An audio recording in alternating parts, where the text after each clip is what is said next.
So we went back home. The doctor told me 6 months, blood thinners, everything's fine, I can go on with my life. I anxiously waited for the 6 months appointment.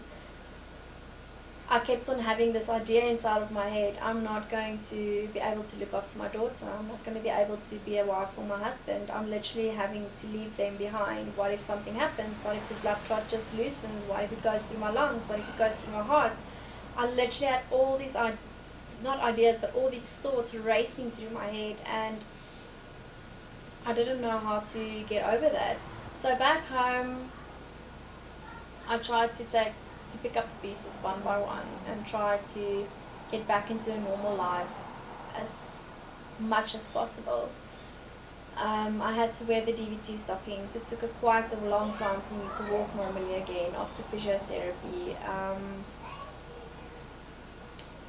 In the hospital, we also diagnosed pulmonary embolism, so the blood clot did shoot through to my lungs, just small pieces, not too much, but it was still a confirmed pulmonary embolism. So I had to keep on exercising my lungs for the capacity to return back to normal, and yeah, it was just quite a journey. After the 6 months, I stayed positive quite a bit until the 6 months, because then the medication is finished and I can go on with my life. So at my 6 months appointment, the doctor told me the blood clot is not yet dissolved and I have to continue on treatment. This was not the news that I wanted to hear, and I was devastated. How could this be? It was supposed to be 6 months done and over. But the harsh reality hit me, and I had to go home with the news and continue with the medication. So at home, I wanted to know why. Why not just 6 months? What is happening? Why am I still dealing with this? Why is it not dissolved? What is going on? Am I ever going to be able to have children again? What must I do now? And I started researching a lot, and I realized, but all the stories that we have is only from abroad. And why don't we have more answers in South Africa? I had to learn to deal with it. I had to learn to cope with it, to not be afraid when I go to sleep at night, and to know that the medication that I'm on is stabilizing the clot and I'm not in danger anymore. So months went by. On Amy's first birthday, I was in disbelief. I honestly didn't think, for some reason, I did not think that I would see her first birthday. But I did, and a second, and a third, and a fourth. So as the days went by, I learned how to deal with this news, how to cope with it.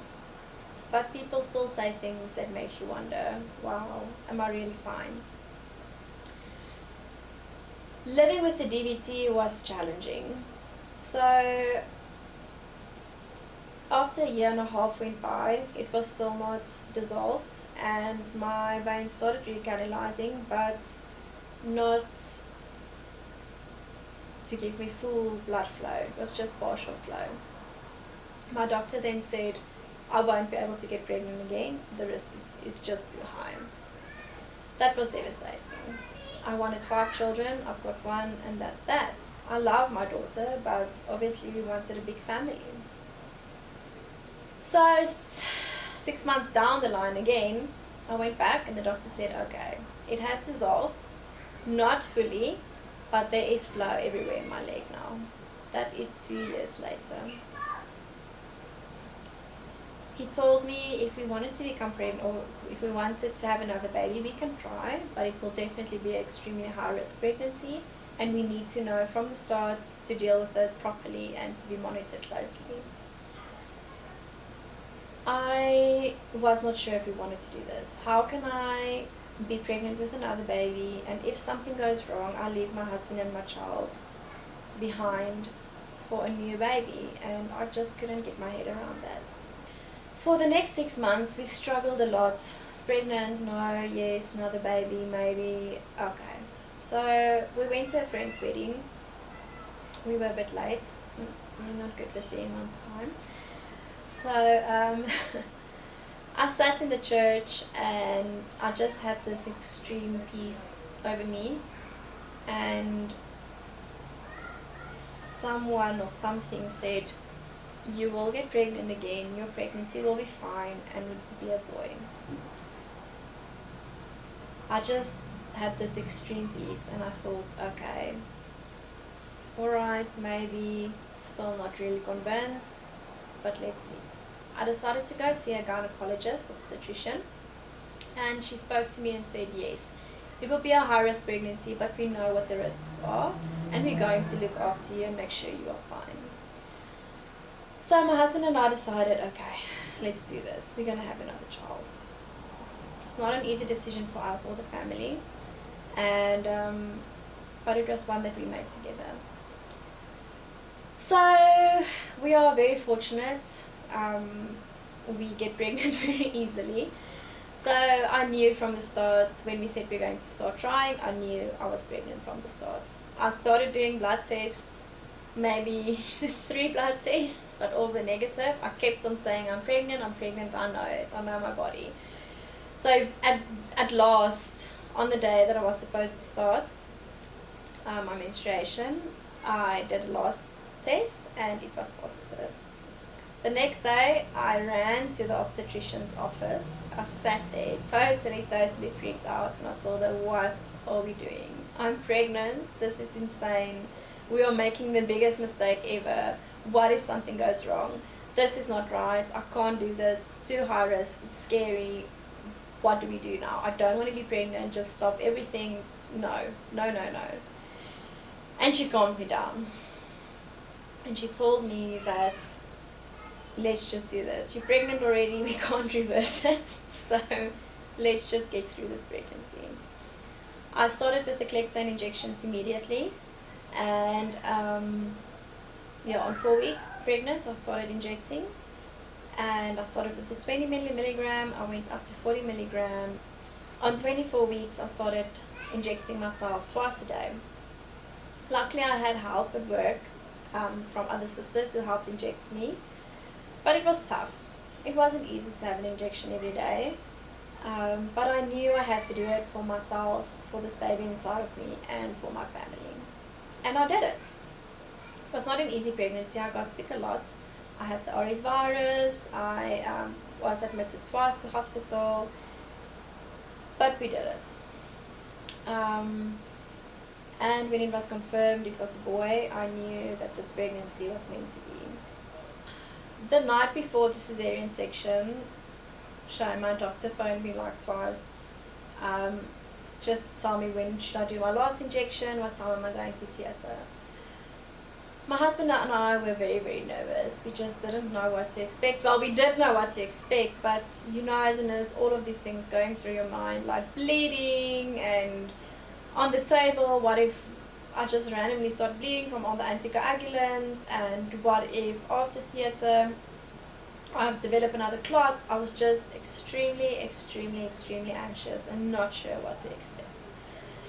I had my calf pumps ready. I had to wear my stockings throughout my pregnancy. I had to wear my stockings, especially now the last trimester. So I had to go into theatre with my stockings on, my calf pumps on, and yes, on that table I almost got up and ran away. I was frightened like I was never, I've never felt that much anxiety at one time, and I just didn't know if I would be able to make it. It was like the entire 4 years anxiousness about this DVT just came flooding through my veins, and I just didn't know if I can go through another cesarean section, through another 6 weeks postpartum, knowing if it's DVT or not, and I was just flat out scared. They injected me with some nice calming medication, which made me very chatty on the table, and a little bit embarrassed now if I have to think back, but it got me through it. The days in the hospital was not easy for me. I was very emotional. I was very anxious. I had a few anxiety attacks the first night. My heart rate shot up to 160. And they phoned all the doctors awake at 2 o'clock. I had so many doctors looking after me. They were so amazing. So they phoned them awake. What's happening? I had the oxygen and everything, and I just then realized it's anxiety and I needed to calm down.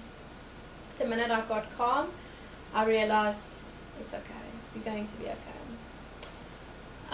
The doctor did prescribe me something to just calm my nerves for the next couple of days, and it helped.